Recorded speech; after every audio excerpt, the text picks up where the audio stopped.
Avec un taux de 15% pour les exportations et 5% pour les importations, les échanges commerciaux intra-régionaux en Afrique de l'Ouest sont faibles. C'est pour changer la donne qu'est né le FEAO, le programme pour la facilitation des échanges en Afrique de l'Ouest. C'est un programme quinquennal qui court de septembre 2018 à juin 2023.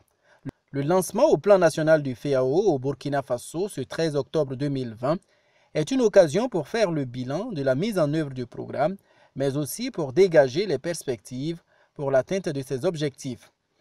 Ce lancement au niveau national permet en fait de quitter le niveau régional pour aller vers les pays.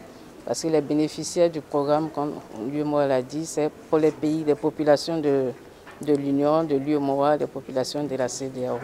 Donc il faut que les pays s'approprient toutes les composantes de ce programme. Donc en gros, il faut dire que le programme doit permettre de réduire les barrières non tarifaires parce que les tarifs sont déjà réglés depuis des années au niveau mondial et même au niveau de l'Union avec les différentes techs. Aussi aller vers la modernisation des administrations.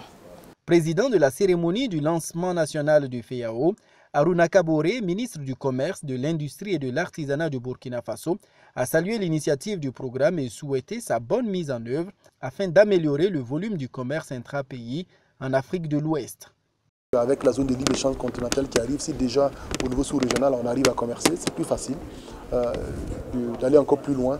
Parce que c'est un vaste marché, et quand vous prenez l'UEMOA, c'est qu'il y a centaines de millions d'habitants, vous prenez la CEDEAO déjà, c'est encore plus, vous prenez l'Afrique, on a 1 milliard et quelques, on peut déjà vendre entre nous avant certainement d'aller plus loin. Avec un financement total de 75 millions de dollars, le programme FEAO à terme devra permettre, entre autres, de réduire les délais et le coût des échanges commerciaux supportés par le secteur privé, notamment en améliorant la circulation des marchandises le long de certains corridors et en soutenant les petits commerçants, y compris les femmes.